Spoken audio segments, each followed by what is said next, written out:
Mesdames et messieurs, bonsoir. Bienvenue dans ce journal dont voici les titres. Le président de la République reçoit un message écrit de son homologue égyptien et s'entretient avec l'ancien ambassadeur et secrétaire général de l'Académie diplomatique internationale.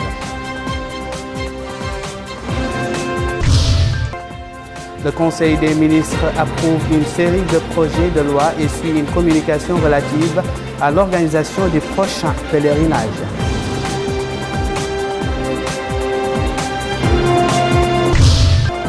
Israël poursuit ses raids sur la bande de Gaza et le bilan de l'agression dépasse 200 morts et des centaines de blessés. Merci de nous accueillir chez vous. Le président de la République, M. Mohamed Abdel Aziz, a reçu en audience aujourd'hui Ahmed Fadel Yaqoub, ambassadeur de la République arabe d'Égypte dans notre pays. Ce dernier lui a remis un message écrit du président Abdel Fattah Sisi, président de la République arabe sœur d'Égypte. À sa sortie d'audience, le diplomate égyptien a déclaré que le message renferme des félicitations à l'occasion de la grande victoire méritée du président de la République à l'élection présidentielle pour un second mandat à la tête du pays et à l'occasion du mois béni du Ramadan, ainsi que les remerciements et la reconnaissance du président égyptien pour les positions du président Mohamed Abdel Aziz envers l'Égypte, notamment pour le rôle important joué par la diplomatie mauritanienne sous sa direction pour le retour de l'Égypte dans l'Union africaine en vue de la reprise de ses activités au sein de cette organisation. Le diplomate égyptien s'est dit aussi heureux d'avoir transmis une invitation du président Abdel Fattah Sisi au président de la République pour effectuer au moment qu'il trouve opportun une visite en Égypte, exprimant le vœu de voir cette visite intervenir le plus rapidement possible. Il a enfin souligné que la rencontre a porté sur certaines questions d'intérêt commun, précisant que la future visite du président de la République en Égypte constituera une occasion propice pour la discussion par les deux dirigeants mauritaniens et égyptiens de toutes les questions de la région. Autre audience, c'est celle accordée par le président de la République à Claude Jean Cosseran, ancien ambassadeur et secrétaire général de l'Académie diplomatique internationale, actuellement en visite en Mauritanie. Ont assisté à cette audience M. Sidney Sokhna, chargé de mission à la présidence de la République, et Hervé Besancenot, ambassadeur de France à Nouakchott, ainsi que le chargé d'affaires de la délégation de l'UE à Nouakchott et les membres de la délégation qui accompagnent le secrétaire général de l'ADI. À sa sortie d'audience, l'ancien diplomate international a fait cette déclaration. Nous l'écoutons. Entre l'Union européenne et la Mauritanie sur un ensemble de programmes dits de centres d'excellence pour la surveillance et le contrôle des produits, de différents produits sensibles. C'est un programme important de coopération conduit par l'Union européenne, financé par l'Union européenne et qui associe presque 40 pays dans un programme d'envergure et utile en matière de protection civile. Je vous le disais dans les titres, le Conseil des ministres s'est réuni aujourd'hui sous la présidence du président de la République, Mohamed Abdel Aziz. Le Conseil a examiné et approuvé les projets de loi et d'ordonnance suivants. Projet de loi portant un règlement définitif du budget de 2011. Projet de loi portant un règlement définitif du budget de 2011. Projet de loi portant un règlement définitif du budget de 2012. Projet d'ordonnance portant modification de certaines dispositions de la loi 2012-001 portant loi de finances rectificative pour l'année 2011.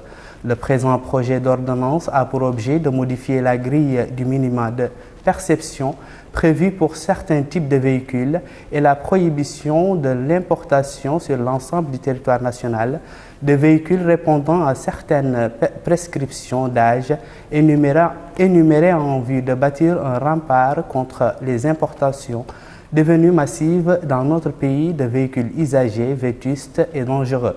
Le Conseil a également examiné et adopté le projet de décret portant nomination du président et des membres du conseil d'administration de l'Agence mauritanienne d'information AMI.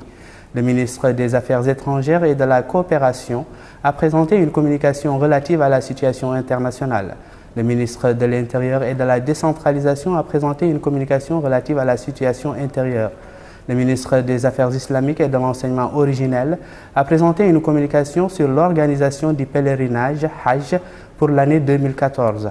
La saison du pèlerinage 1435 de l'Hégire correspondant à 2014 s'ouvre directement après la fête du Fitr et l'enregistrement doit s'étaler sur une durée de 10 jours.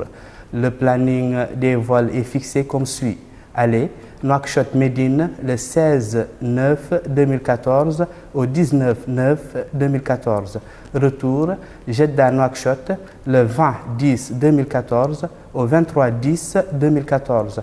Le coût total du pèlerinage cette année s'élève à 1 130 000 ouguiyas. Commentant les résultats du Conseil des ministres, le ministre de la Communication et des Relations avec le Parlement, Sidi Mohamed Ould Maham, a souligné que le président de la République a exhorté le gouvernement à renforcer la transparence dans la gestion par la multiplication des actes de contrôle et la rationalisation des moyens de l'État afin de mieux servir le citoyen, soulignant que le combat contre la gabegie est un choix constant. Lui succédant, le ministre des Finances, Thiam Diombar, a précisé que les modifications se rapportant aux lois des finances 2010, 2011 et 2012, ainsi que l'adoption d'un projet d'ordonnance, ont pour objet de modifier la grille du minima de perception prévue pour certains types de véhicules et la prohibition de l'importation sur l'ensemble du territoire national de véhicules répondant à certaines prescriptions d'âge énumérées en vue de bâtir un rempart contre les importations devenues massives dans notre pays de véhicules usagés, vétustes et dangereux. Pour sa part, le ministre des Affaires islamiques et de l'enseignement originel, Ahmed Ould Neyni, il a affirmé que la saison du pèlerinage prochaine s'ouvre directement après la fête du Fitr et l'enregistrement doit s'étaler sur une durée de 10 jours.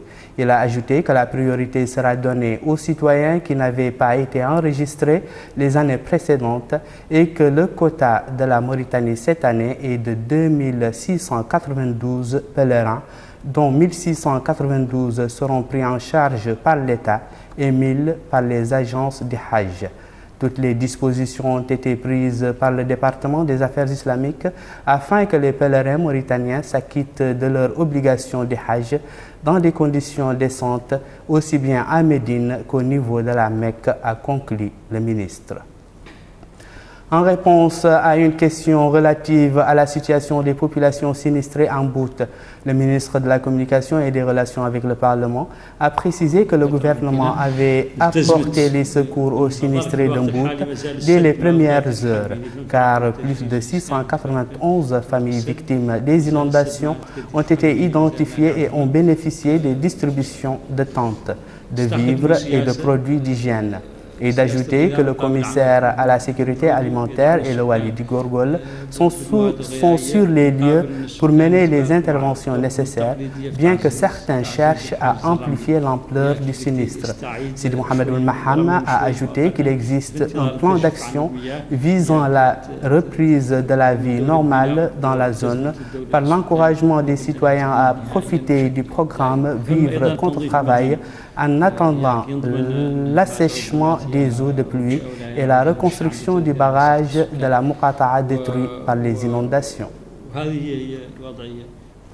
Direction à présent Nouadhibou, où des chercheurs à l'IMROP procèdent en collaboration avec d'autres experts à l'évaluation des études issues des résultats des dernières recherches scientifiques sur le littoral mauritanien. Plus de précisions avec Abdoul Adamaba. L'IMROP, Institut mauritanien de recherche océanographique et des pêches, a organisé un atelier ce jeudi pour présenter les résultats de ses recherches. Cette mission a fait l'économie de la situation des espèces halieutiques et de l'environnement au niveau national.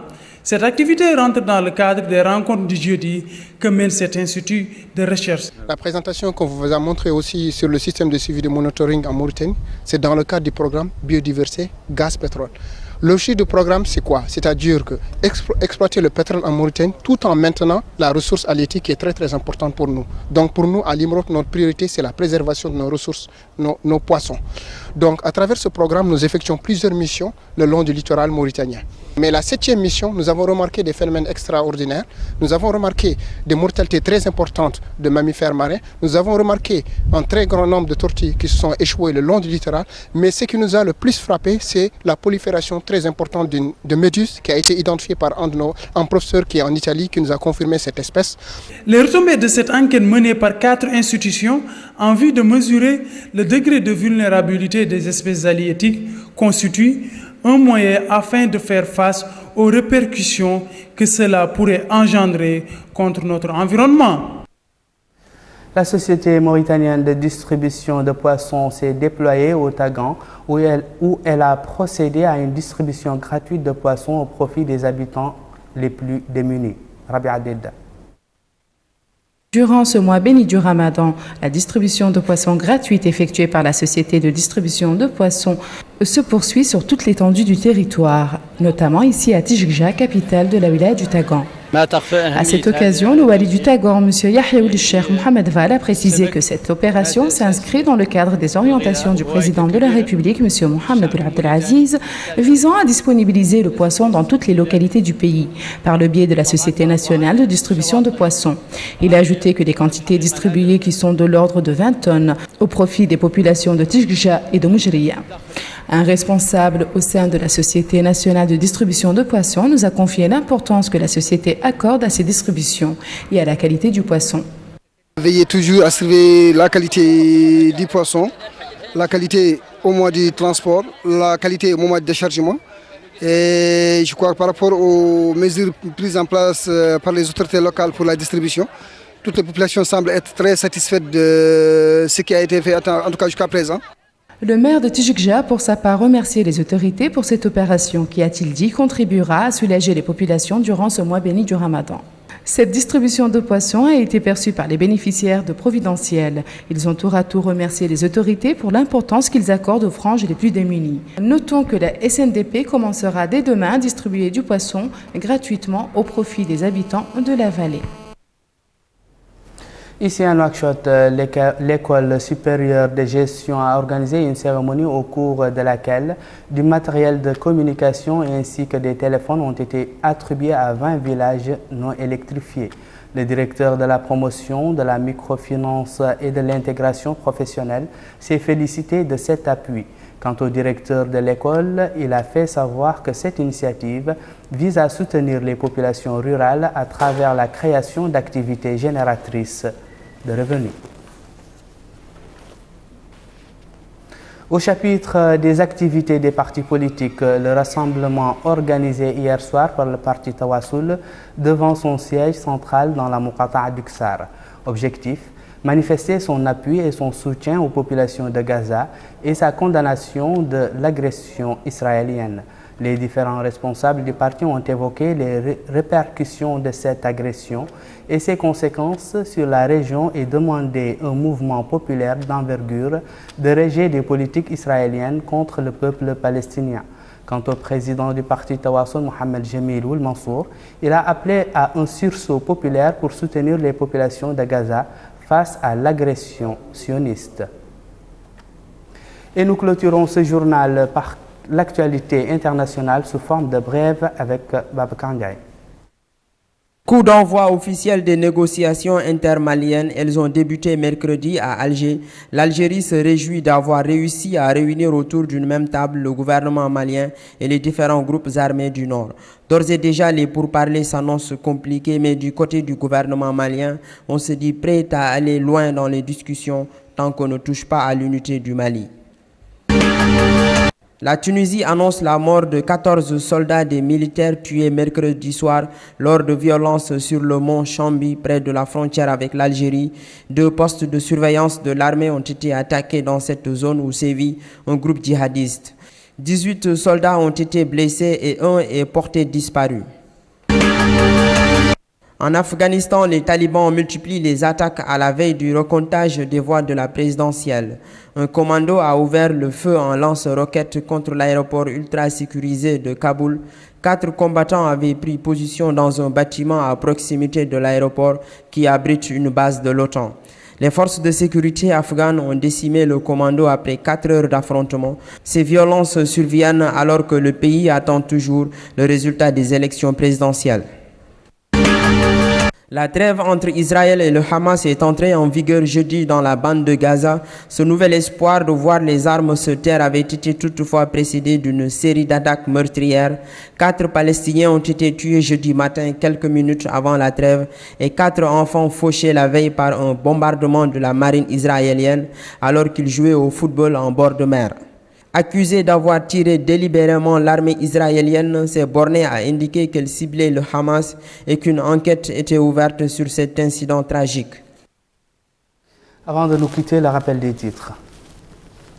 Le président de la République reçoit un message écrit de son homologue égyptien et s'entretient avec l'ancien ambassadeur et secrétaire général de l'Académie diplomatique internationale.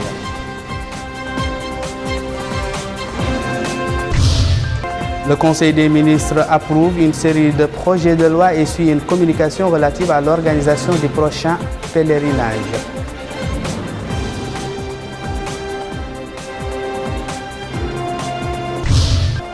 Israël poursuit ses raids sur la bande de Gaza et le bilan de l'agression dépasse 200 morts et des centaines de blessés.